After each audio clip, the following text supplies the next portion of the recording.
Have you ever looked at a picture from a microscope and wondered what's really going on in that tiny, bustling world? We often think of cells as these neat, orderly building blocks following a perfect blueprint. But what happens when the blueprint gets ... creative?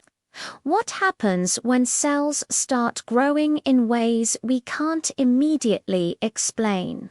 Today, we're re-diving deep into one of the most fascinating frontiers of biology, the science of unexplained cellular growth. This isn't just about blobs in a petri dish. It's a story about life's incredible and sometimes baffling ability to adapt, change, and surprise us. First, let's get our bearings. Normal cell growth, or proliferation, is a tightly controlled process. Think of it like a highly disciplined construction crew. You have signals that say, start building, others that say, stop building, and a master plan that tells every cell its specific job. This process, called the cell cycle, has checkpoints to ensure everything is perfect. If a cell has damaged DNA, for instance, the cycle pauses to make repairs. If the damage is too severe, the cell is programmed to self-destruct in a process called apoptosis. It's an elegant system of checks and balances that keeps our bodies functioning smoothly. But what happens when this system breaks down? That's where things get interesting. Unexplained cellular growth occurs when these rules are ignored. Cells might start dividing without receiving the go signal, or they might ignore the stop signal, continuing to multiply relentlessly. They might even become immortal, bypassing the normal self-destruct sequence. This isn't just one single phenomenon, it's a whole spectrum of behaviors. At one end, you have benign growths, like a common skin mole. These cells are multiplying more than they should, but they're still well behaved. They stay in their designated area and don't invade surrounding tissue. They're like a small, unauthorized gathering that's a bit disruptive but ultimately contained. But what pushes cells to behave this way? The triggers are incredibly diverse. It can be genetic, a tiny typo in the DNA sequence of a crucial gene that controls cell division. Imagine the gene that acts as the cell's brake pedal is faulty. The cell just keeps on accelerating. Environmental factors also play a huge role. Exposure to certain chemicals, radiation, or even some viruses can damage a cell's DNA or interfere with its signaling pathways, effectively hijacking the controls and pushing the cell toward uncontrolled growth. Sometimes it's just a case of bad luck, a random error during the billions of cell divisions that happen in our bodies every single day.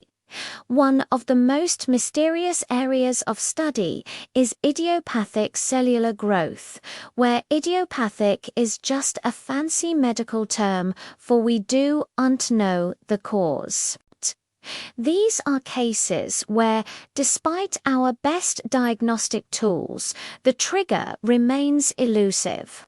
Researchers studying these phenomena are like detectives at a crime scene with no weapon and no clear motive. They meticulously analyze the cell's genetics, their protein expression, and their environment, looking for any clue, any subtle deviation from the norm that could explain their rogue behavior. This work is crucial because understanding the why is the first step toward developing effective ways to manage or treat these conditions. Let's look at a fascinating real-world example: slime molds. Now, stay with me here. These aren't just blobs of goo in the forest. A single-celled slime mold, when faced with starvation, can do something extraordinary. Thousands of individual cells will swarm together, communicating through chemical signals to form a single, larger, multicellular organism.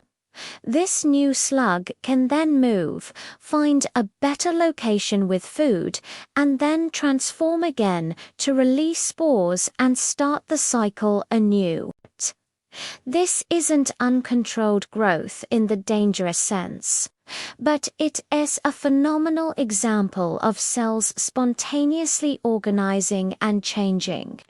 Their growth patterns in response to environmental stress, it shows us that the rules of cellular behavior are far more flexible and complex than we might think. It's a beautiful illustration of how cells can self-organize to solve problems, a principle that might hold clues to understanding less beneficial forms of growth.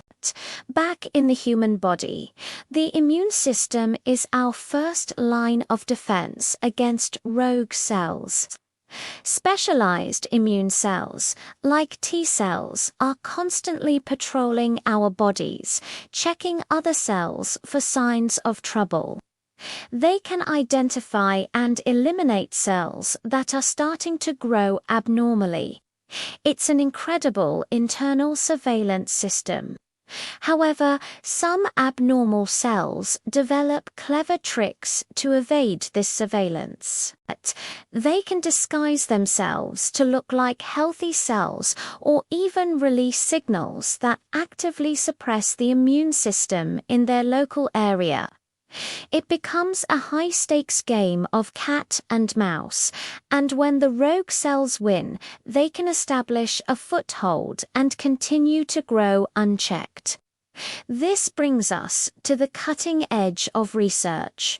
Scientists are no longer just observing these growths. They're actively trying to rewrite the rules. One of the most exciting fields is immunotherapy, which essentially trains a patient's own immune system to be a better detective. In CAR T-cell therapy, for example, scientists take a patient's T-cells, genetically engineer them in a lab to specifically recognize and attack the abnormal cells, and then infuse them back into the patient. It's like giving your internal police force a superpowered upgrade with a direct photo of the suspect. Another groundbreaking area is the study of cellular. This is when a cell enters a state of permanent rest. It's alive but no longer divides. It's one of the body's natural mechanisms to halt potentially dangerous growth. Researchers are exploring ways to artificially induce senescence in abnormally growing cells, forcing them into early retirement.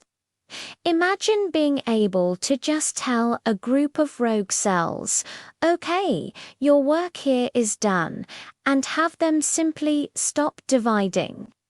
The potential is immense. We're also getting better at understanding the language of cells. How do they talk to each other? They use a complex system of protein signals and receptors. By understanding this language, we can potentially create decoy molecules that intercept the growth signals or block the receptors, effectively cutting the communication lines that drive uncontrolled proliferation. It's like jamming the enemy's radio signals in a battle. This field, known as signal transduction therapy, is already yielding powerful new strategies. So, why does all this matter to you? Because understanding the fundamentals of cellular growth is at the heart of modern medicine.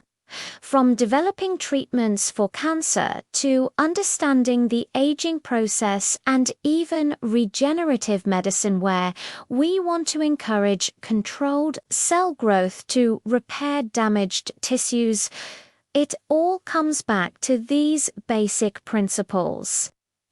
The mysterious blobs in the lab are not just scientific curiosities, they are puzzles that hold the keys to longer, healthier lives. They teach us about life's resilience, its complexity, and its occasional, beautiful, and sometimes dangerous, defiance of the rules.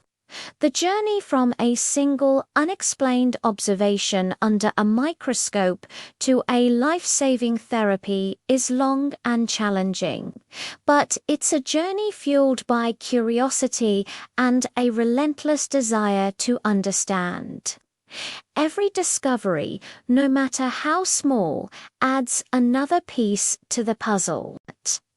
The science of unexplained cellular growth reminds us that even in the tiniest corners of our existence, there are vast, uncharted territories waiting to be explored.